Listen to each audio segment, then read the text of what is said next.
আসসালামু আলাইকুম, ভালো আছেন আপনারা সকল? আজকে আমি গরুর মাংস দিয়ে বোনা খিচুড়ি বানাই। আমি হাফ পাউন্ডের মতো মাংস লইছি।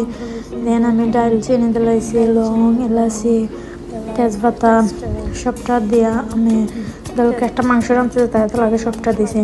দেন আমি মশলা দিছি, মরিচ, হলুদ, বাখর, পাঁচফোড়ন, লবণ, জিরা গুঁড়া, 1 টেবিল চামচ পরিমাণ আদা দিছি, 1 টেবিল চামচ পরিমাণ রসুন দিছি, 1 কাপ পরিমাণ পেঁয়াজ দিছি, 1 কাপ পরিমাণ তেল দিছি।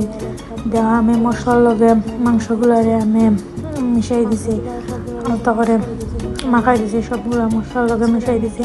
মিশাই একটা প্যানের মাঝে সবগুলা মশলা ডালিয়ে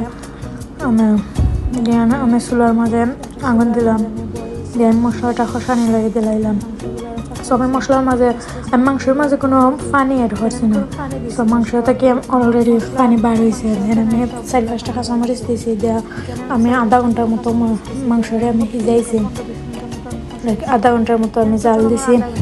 দেওয়ার পর অন্য মুখে আমি একটা ফ্রাই প্যান বয়ে দিছি, বইয়ে ডাইলেন ভাজি দিছি।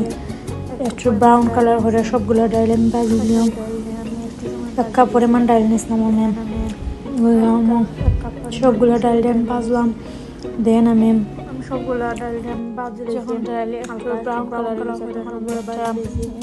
2 কাপের মধ্যে 2 কাপ পরিমাণ চাউল নিয়েছি, 1 কাপ পরিমাণ মুসুর ডাল দিয়েছি, হাঁসাই ডাল সবগুলো ডাল সবগুলো করছি, দই দিয়েছি, খইরা সবগুলো চাউল দইয়া দিয়েছি।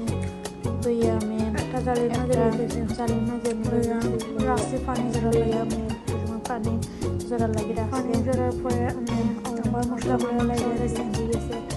আমি আবার মাংসটা লাগিয়ে একটা ফ্রাই প্যানের মাঝে আবার 1 কাপ পরিমাণ তেল দিলাম। দিয়ে আমি তেজপাতা দিলাম। দিয়ে আমি 1 কাপ পরিমাণ আমি পেঁয়াজ দিলাম। দিয়ে পেঁয়াজটার একটু সময় আমি খসাইছি, 2 মিনিটের মতো খসাইছি পেঁয়াজটারে। খসানোর পরে আমি 1 টেবিল চামচ পরিমাণ রসুন বাটা, 1 টেবিল চামচ পরিমাণ আদা বাটা দিয়ে আমি আবারও আমি মশলাটারে একটু সময় খসাইলাম। খসাইয়া যখন দেখলাম যে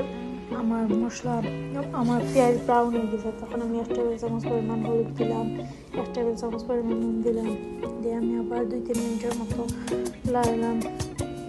লাগার পরে আমি চাউল আর ডাল মিক্স করা করে আমি অ্যাড করে দিলাম। করার পরে আপনি যতক্ষণ ধরে চাউল ডাল লইবা তার থেকে দ্বিগুণ পানি অ্যাড করবা। দেন আমি সবগুলো পানি দিলাইলাম। দিলাম পানি যখন একটু জ্ঞান গুঁড়ে রাখি দিলাম, এখন 15 মিনিট মতো যখন একটু টানি গেছে তখন আমি মাংসগুলো দিলাইলাম।